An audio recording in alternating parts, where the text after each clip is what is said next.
Hi, it's Zena Krogadal, your American Dream Makers host. I am so excited to be here. Happy Friday to all.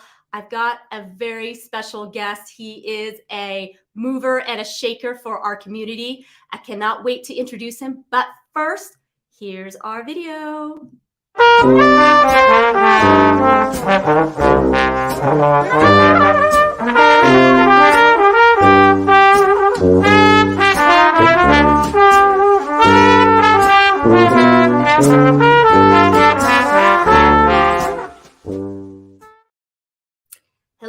Hello. I am back and I have a real treat for you, you guys. We have Chad DeVries in the house.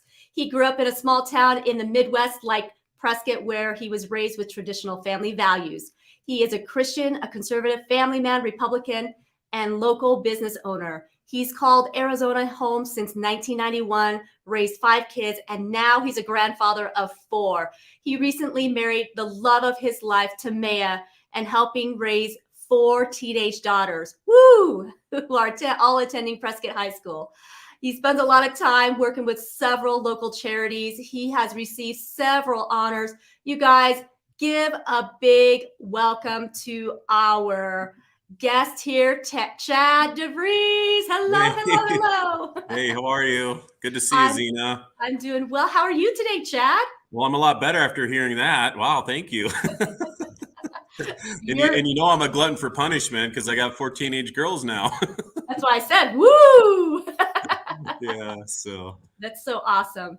Well, yeah, Chad, thank you so much for taking time out of your busy schedule because I know it is a crazy busy schedule that you have. yeah, And so yep. really appreciate you being here today. Yeah, thank you for having me. And I'd really like for you to just start out, just tell us a little bit about yourself. Well, where do you want me to start? How I got to Arizona or where I'm at? Yeah, so I grew up in a small town in northern Michigan, raised on traditional family values. I grew up at a private Catholic school, and I came from parents that had to work morning till night. My grandmother was poor. I had a great upbringing, even though we didn't have money. We had a lot of love and care, and just having that experience living in northern Michigan and similar to the town like Prescott where I live now. And let's move forward a little quicker. So I got married at a young age at about 20 years old, had my first child at 21. And then the rest came after that, about 18 months apart. I ended up having twin boys in my last round. And now they're 24 years old, and I've got 4 grandchildren, 1 on the way. And I just always loved Arizona. I lived down in the Scottsdale and Cave Creek area, North Scottsdale, when that area was just like Prescott, and there's not a lot of growth at the time. And it turned into something I didn't like. So I really wanted to come back to my values. So I came up here about 6 years ago, started my real estate career, and I just love this town. And I was brought up. I had a grandmother that gave back, even though she was poor. She gave back to the churches, and she did for politicians. She would do envelopes in the middle of the night, and she was just really, I take that to heart. And it was just a wonderful experience when I was a kid. So going forward to today, I spent about at least 40% of my time and money back to the community from my real estate transactions. So been very blessed with that. And I think, a lot of the organizations I'm part of, and it just, I think that's what God wants, and every day, everybody, I'm running for city council right now. Someone said the other day, who's your campaign manager? And I said, God. So, and I couldn't have a better campaign manager than God. So That is for sure. You just can have a better manager altogether, yeah, right? right? Yeah. He tells me what to do every day, so I do it. So I find it interesting. So you said you grew up in a family that they didn't have a whole lot of money, but No. but they obviously really instilled a lot of values to just continue to give no matter what. So that's amazing. Yeah. So how did you? So here's a question for you, because a lot of people have a hard time or challenging sometimes to go Right. from not being in a family that doesn't have money or have an entrepreneurial mind to do things, and yet you were able to break that mold because you are one of the top 10 agents in the whole community, I believe, right? Yeah, I think I'm kind of in top 5 now, but Top 5. close Yeah. enough. Yeah. No, and that is a huge achievement. And so you don't just get there being small-minded. So tell No. us a little bit about that. How did you break free from that? And what inspired you to, I guess, do more and think big? Well, when I saw how my grandma struggled and my parents when I was a kid, and we still had a roof over our head and had food and everything, so I didn't know any different at the time. But I had a very young age. At 13, I started my own business in my town, and I was, a lot of kids did, were paper boys or girls, and I decided to wash boats, and I worked for a lot of very, very influential families. I worked for the Fords from Ford Motor Company. I started working for the Van Andels that own Amway because I'm from a resort town, so my town goes from 100 up to about 20,000 in the summer. So I was able to balance both sides. So I've always, I saw the richest in the world, but then I lived the other side, and maybe not, poor as some people where we had a house over our, we had a roof over our head and food and everything. I mean, we had I had a good childhood as far as all that's concerned. But I just, I worked hard my whole life. I had a learning disability when I was young, and back then they didn't know about it. I was a terrible, terrible student. So I was really, I learned the gift of gab to get out of things. And then my work ethic really excelled. When I was a kid, by 15 years old in the summers, I had 9 kids working for me and washing boats, and I had a great little business going. And I used to be able to sit down and talk to some of these, very professional people and executives and stuff. And I learned from them. They talked about me and they said, Chad, if you just keep working hard your whole life, exactly what you're doing, you're going to make something of yourself someday. Like I said, I wasn't school material. I'm from the school of hard knocks, little elbow grease and, go forward. I came up to Prescott about 5 years ago. I started working, or 6 years ago, I started working at Talking Rock Ranch, and I launched an area called Sterling Ranch, big parcels of land. And then I was there about 2 years, and then I said, hey, I just want to go off on my own. So it's been about 3.5 years, and I worked hard up here, and I really treat my clients well. I've got 5-star 100% rating for 28 years. And that's how I became a top realtor here. So That's pretty amazing. And so it sounds like you've had a lot of people in your life that really mentored you and yeah. encouraged you. And so because you were surrounded by people who were of the entrepreneurial mindset, that you were able to glean from that. Is that? Yeah, because when you see so a lot of people are gifted in life with funds and boats and all that stuff. When you don't have it and you sit there and you look at that, and it just gave me this work. I mean, I think I was born with the work ethic, to be honest, but it gives you that drive to say, hey, I want to be able to pay my bills, let alone, have some nice things in life. But then again, when you look at that, like my grandmother struggled throughout her whole life. You look at that, and then I have this money coming in, and I'm praying to God, and God's saying, hey, Chad, you know what? This is not just about you. And so for me, giving back to my community, I'm part of a lot of organizations that help the elderly, like a House of Hope, which I have an event on Monday. I work with Mike Kimmel on Agape House for the homeless families. The Wheelhouse, the kids sport complex out there. I'm working on starting a school with a group of people, a Christian, with Christian curriculum. So, that's where the philanthropy comes in, because, I could have a lot more in my life, but that's not what it's about. So I like to give and not only give, but give my time. It's not just about writing checks. It's about getting involved and making sure those things are successful. And the other one I forgot about is I'm the chairman of the board for Fellowship of Christian Athletes that we've had going for over 2.5 years now. It's becoming successful with our director, Tim Mitzel, and very proud of that one, because they started up here years ago and they couldn't get it off the ground. So now we're in all the schools, instead of, there's a lot of weird clubs in schools now we can teach the Bible in schools and stuff. So. Yeah, that is pretty amazing. And Tim is a fantastic guy, and I'd like to get him on the show too, just to hear more about the Fellowship Christian of Athletes. But yeah, you are absolutely all over the place. I don't even know how you even sleep. Do you sleep at all? I don't. To be honest, it's funny. Well, not funny and not funny. So when I got a little bit older, when I was my first wife, she was watching Dateline, and there was the symptoms for attention deficit disorder in the late 90s. And I had 11 of the 12 symptoms, and they're like, wow, that's me. But I've learned to deal with that. But I'm a multitasker. I don't, my life, if I don't have multiple things going on, I just like, whoa, what's going on? So I have to keep busy.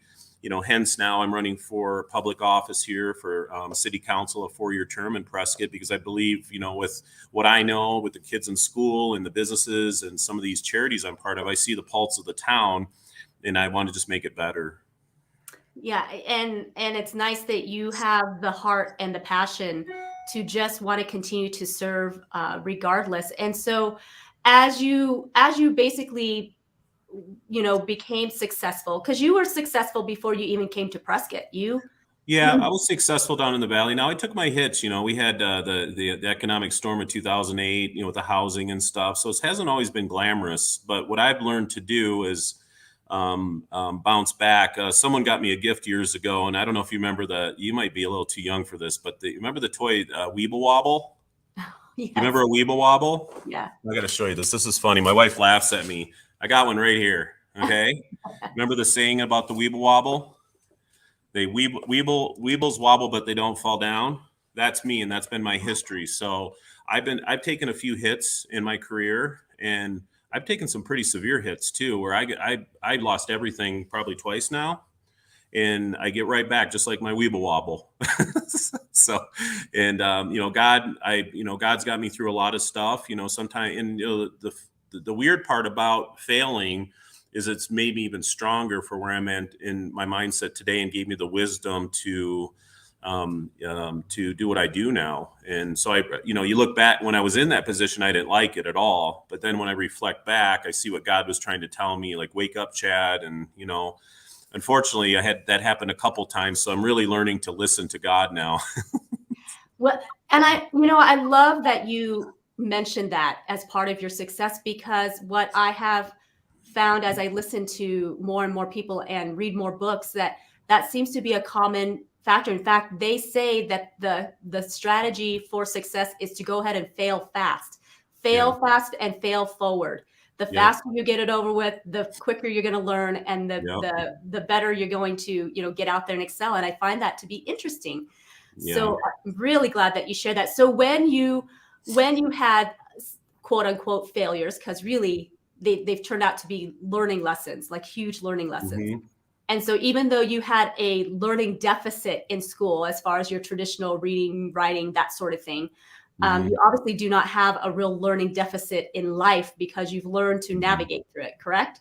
Yeah. And that's been, it was funny. Someone told the other day, was like, you're starting a school, and most of my teachers have passed now, but if they knew about that, they would pass again. So I was the worst. I was at a grade point average. I was 112 out of 113 kids. I wasn't proud of that. I was a star basketball player, so that kind of got me through school. But it's just, those times. So anyhow, but the learning disability has actually been a benefit to me. And a lot of the big CEOs and stuff in the world they do have attention deficit disorder, but we learn how to cope through many years of having something like that. To me, it's a blessing in my business, because I'm a super creative person, marketing wise and sales wise, and I can talk to anybody. I had a homeless kid in here the other day, and I'm dressed up all nice because of my business and who I am, and he's struggling, and he came to me, and I helped him out a little bit. And so I don't, that's what's been that from my upbringing to seeing my grandmother, and I even had a project I did in the British Virgin Islands where I was hanging out with billionaires like Richard Branson and people like that in my history of real estate. And so I can sit there, when I was doing that development project down there as the sales and marketing director, I was able to, I would, go off a, $200 million yacht, and then I would be on one of my employees' porches that has an outhouse, and we're drinking Ripple, and everybody saw me as the same. So it was never like I was better than anybody. I fit in with everybody, and that's been a blessing to me. So I do believe my wife says I'm a genius, and I tell her, you stop making fun of me because I'm handicapped. She's like, you're not handicapped. I said, well, I am, because there's certain, like, if I try to read a book or something, I'll skip lines and all that kind of stuff. So, and I wish I would have had AI then, because now AI, it sounds like you have a PhD. So that is the truth. I'm definitely a big fan right now of some of the AI. Now, it's going to be, there's plus and minuses to AI. So, but absolutely, that helping you learn some information is great. Yeah. So I'd like to go back. You've mentioned your beautiful, lovely wife, Tamea, and she is a phenomenal woman. So, tell us how that has changed your life to truly be married to a woman like Tamea. Well, this happened during COVID when everybody was kind of locked down and stuff. Prescott was a little different, and we didn't have as much restrictions. But I was single at the time, and I dated a lot. Nothing would work out, because it's a crazy world out there right now, So it's better to be in a relationship if you can. So anyhow, she kind of dropped out of nowhere. I saw her online, and I saw her picture, and I'm like, that's just weird. There's no way that person, she is single, because I was so attracted to her just by a picture and her smile. Like you say, how you can tell people with smiles and stuff, and even their eyes. And I'm like, okay.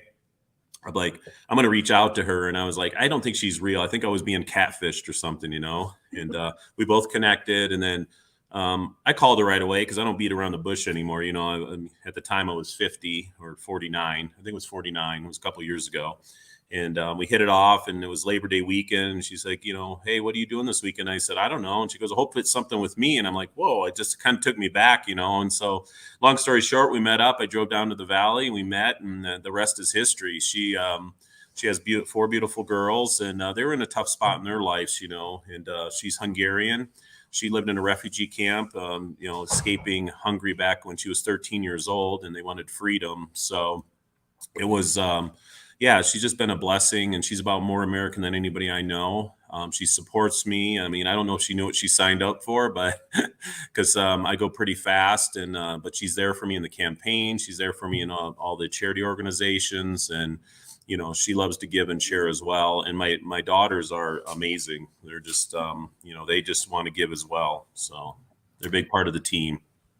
Oh, most definitely. They are very sweet young women for sure. And I mean, your wife, Tamea, if you guys have not met Tamea, you guys really do need to meet her. She is truly a phenomenal woman who just has so much to offer. And so she was highly successful herself in many ways. And she met you, and you guys are like the dream team couple. Yeah, no, we've done really well. I mean, I don't know, we're so compatible that I've never met anybody like her that's so caring and giving, and her heart of gold. And her daughters are the same way. I mean, when people meet the girls, they're just like, wow, those are amazing girls. They're just so polite. And I'm proud of my oldest stepdaughter right now, because where my office is, downtown Prescott. She's actually purchasing the candy store 2 doors down from my office. She graduated early, and she's 18, and she's an entrepreneur. So she's going to be the full owner of that Prescott Vintage Candy next Monday. So that's so exciting. And then her sisters are going to help work with her and stuff. So she's going to run the business herself. It does really well. And so I'm really proud of her. She actually just changed her name to my name, so they're not too fond of their father. So out of respect and stuff, the first thing she wanted to do when she turned 18 was to honor me with taking my last name. So that's awesome. That is a true honor, Chad, that she would want to take on the DeVries name and carry on your legacy. Yes. That's really what that means, is that she wants to carry on your legacy. And how awesome is that? And I'm glad to hear you really put a lot of emphasis in how it's the Lord that has done all of this in your life. Yep. And has the Lord been a part of your life, your entire life then? Not my entire life. You know what? I need to plug in my computer real quick, because I just noticed it's flashing. I'll go right into that. You got it.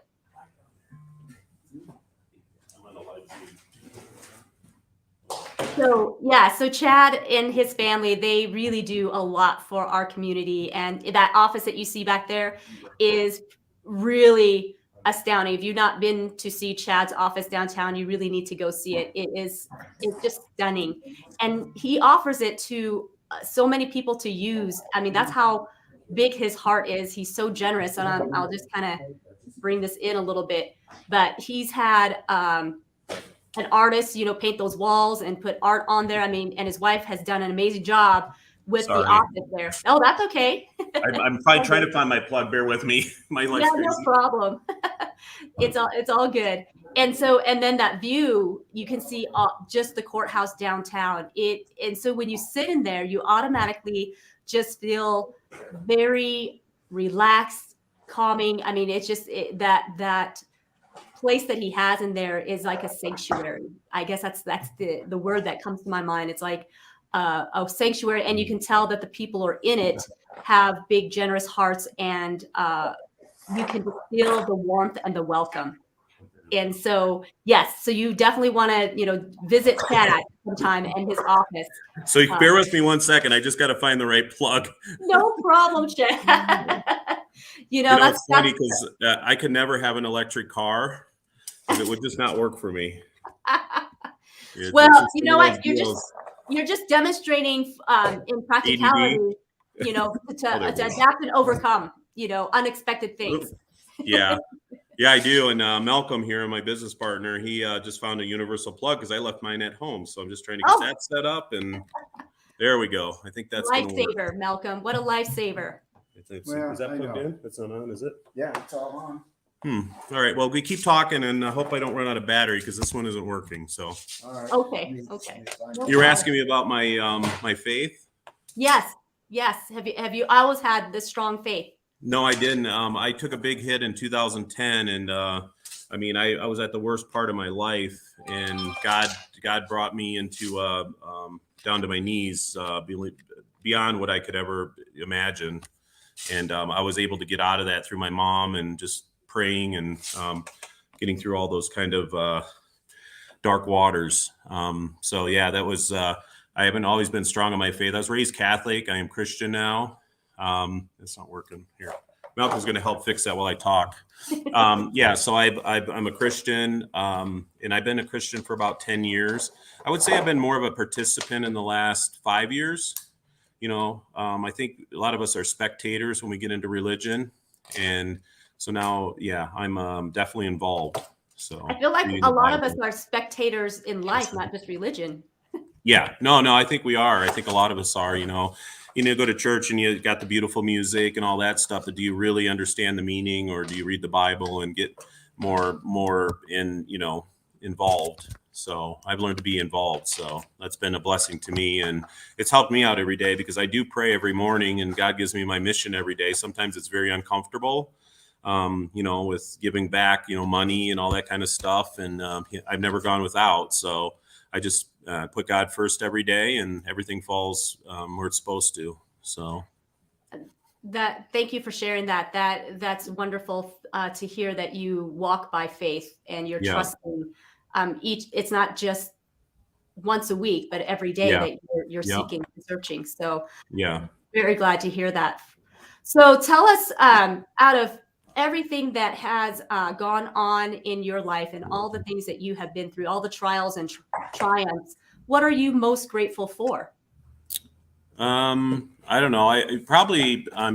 That I found my faith in God. I mean, that's number one, God, and then my family and finding my wife. I was missing out on what I have with her, but God has been definitely the director in my life, and being able to find him after being knocked down to my knees a couple times, that was, especially the last time, that was the worst. I wouldn't want anybody besides medical, I was fine. I was healthy, but I went through some financial stuff like most people wouldn't have been able to survive. And I had a come to Jesus meeting at that time, and I'll never forget that. So I just, that's number one. That's amazing, awesome, fabulous, fantastic. I'm trying to think of all the descriptive words to bring forth on that. And so when you met your wife, she truly is someone that I believe you guys have a very great synergistic relationship where you bring out the best in each other. Would you say so? Oh, we do. Yeah, we do bring out the best. And, she lets me do what I need to do. I'm more of a free spirit. I'm not a homebody. I always have to be doing something or doing something in the community or just being active. And that's part of, being part of my disorder, I think, because and when I was a kid, my parents hated it. They had one day off a week, and then I would be at their bedside at 6. Oh, shoot.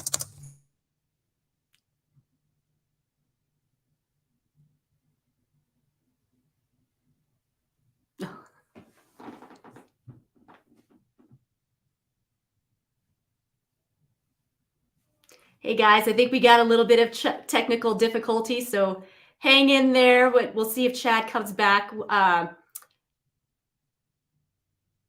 If you are watching this, you guys, just out of curiosity, what are you most grateful for in your life? Is there anything in particular? We'll see if we can get Chad back on.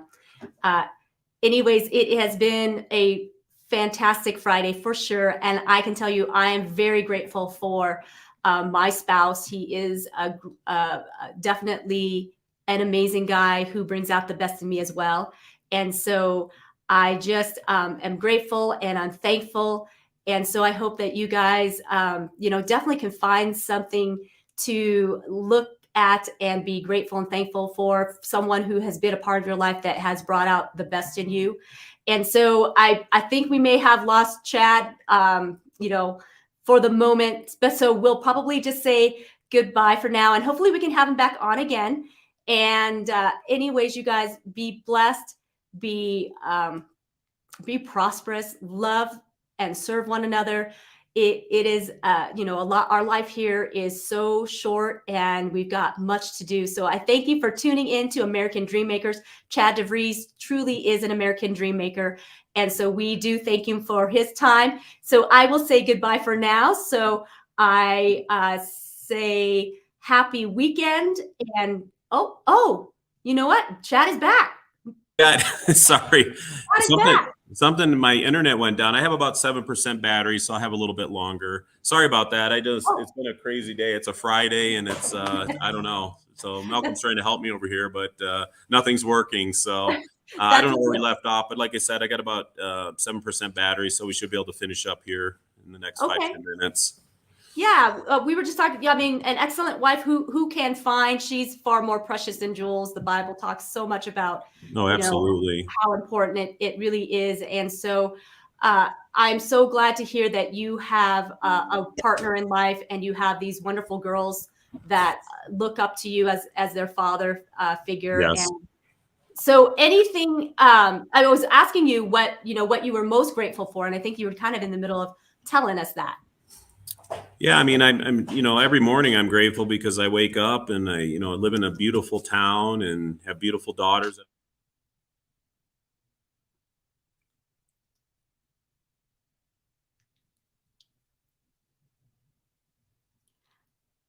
I guess we've got the internet issues a little bit. So, all right, guys, we'll just say goodbye for now, and we'll see you next week. Have a wonderful weekend. Happy Cinco de Mayo, and we'll see you later. Thanks, guys.